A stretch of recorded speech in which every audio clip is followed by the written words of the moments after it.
Apparently, you people have spoken. You don't actually care about me making the jumpsuits, you just care about me wearing them. This is jumpsuit number 5 out of 20 that I'm making for my friends heading to Bloomfield Festival on the South Coast next month. This one I made for my friend Rose, and she's similar height to me, so it's come up really nicely in terms of me being able to wear it and not have things pulling in all the wrong places. Overall, this one has come up really nicely. The blanket itself was a beautiful piece and I reckon has taken someone hours and hours and hours and hours and a few more hours to make.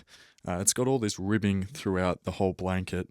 It's got these really cool flowers which puff out a bit, which made it interesting whenever I'd cut around them.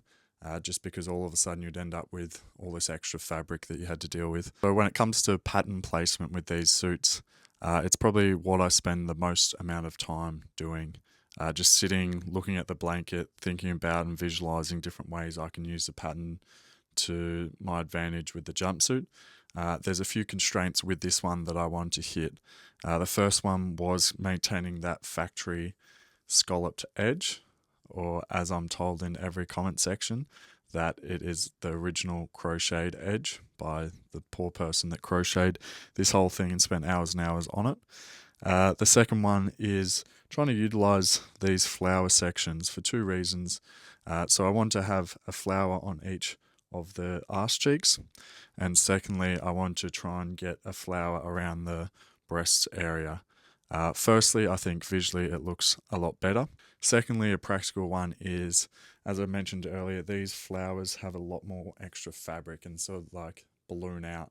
And so I thought it'd be really cool to have that, especially around the arse cheeks and also the breasts, in terms of giving a bit more room and space to make things a bit more comfortable.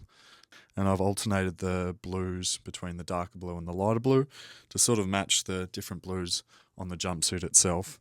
The only issue with this one is the colour of it being white, and these being made for festivals and sort of doof environments where it's dusty and muddy and dirty. This thing's going to get absolutely trashed. But you know what? That's what washing machines are for, and you can't just not wear things because you're scared to get them dirty. And what one's been your favourite so far?